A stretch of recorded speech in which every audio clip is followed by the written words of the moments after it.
क्या आप जानते हैं हवाई जहाज का कॉन्सेप्ट आज से 7000 साल पहले वैदिक युग के भारतीय ऋषि भारद्वाज ने अपनी एक किताब में लिखा था। और इसी कॉन्सेप्ट के आधार पर 19वीं सदी में एक इंडियन स्कॉलर शिवकर बापूजी तलपड़े ने दुनिया का पहला हवाई जहाज बनाया था।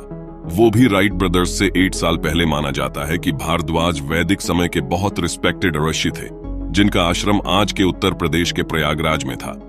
इस आश्रम में उन्होंने आयुर्वेद, जेनेटिक्स, ह्यूमन एमरी का फॉर्मेशन और संस्कृत ग्रामर जैसे कई विषयों पर शोध किया था। भारद्वाज शिक्षा और आयुर्वेद संहिता जैसी अनेक सभ्यताओं की रचना की थी। इन्हीं कारणों से महर्षि भारद्वाज को महर्षि भी बुलाया जाता है। महर्षि भारद्वाज की रचनाओं में से आज की मॉडर्न साइंस और टेक्नोलॉजी के लिए सबसे इंपॉर्टेंट कंट्रीब्यूशन है विमान संहिता के संहिता में 3000 श्लोक, 8400 सेक्शन, 500 प्रिंसिपल और कई ड्राइंग की मदद से विमान बनाने की टेक्नोलॉजी को एक्सप्लेन किया गया है। उनकी संहिता से यह भी पता चलता है कि भारद्वाज को युगों के साथ ही को एनवायरनमेंट सिस्टम में होने वाले बदलाव का भी ज्ञान और उसी को ध्यान में रखकर उन्होंने विमानों के डिजाइन बनाए थे। त्रेता युग में मंत्रों की शक्ति से उड़ने वाले 25 से भी ज्यादा विमानों के बारे में लिखा गया है। रावण का पुष्पक विमान उनमें से एक है। तांत्रिक विमान, इस तरह द्वापर युग में तंत्र यानी स्पेशल डिवाइसेस की शक्ति से उड़ने वाले 56 से भी ज्यादा तांत्रिक विमानों के बारे में लिखा गया है। कृतिका विमान, महर्षि भारद्वाज ने आज की कलयुग में पावरफुल इंजन से उड़ने वाले कृतिका विमान के बारे में भी लिखा है। ऐसे ही 25 कृतिका विमानों में से कुछ इंटरेस्टिंग विमान है। सुंदर विमान और रुक्मा विमान। सुंदर विमान का पावर सोर्स सोलर एनर्जी था।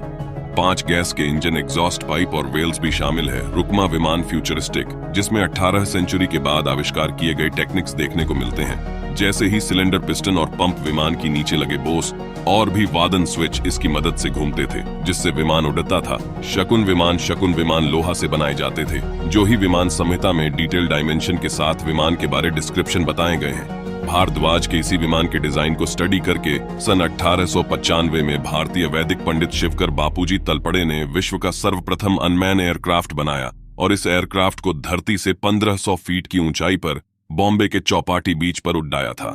वह भी राइट ब्रदर्स की उड़ान के 8 साल पहले। लेकिन इस आविष्कार को ब्रिटिश ने दुनिया के सामने आने ही नहीं दिया और इस तरह तलपड़े के आविष्कार के साथ ऋषि भारद्वाज का ज्ञान का इतिहास के पन्नों में खो गया। सन 2017 में एक अमेरिकी एरोनॉटिकल इंजीनियर चॉबिस टेलर ने महर्षि भारद्वाज की बताई डिजाइन्स को टेक्निकली प्रूफ किया और कहा एयरक्राफ्ट का डिजाइन एरोडायनामिक पर आधारित है और ये उड़ सकते हैं। मतलब हमारे ही ज्ञान को अंग्रेजों ने चुराया, फिर हम ही को छोटा बताया। और बड़ी दुख की बात ये है, आज भी कुछ लोग अपनी ज्ञान को नहीं समझ पा रहे और वो आज भी अंग्रेजों का ही गुणगान गा रहे हैं और अपनी संस्कृति को तुच्छ समझ रहे हैं।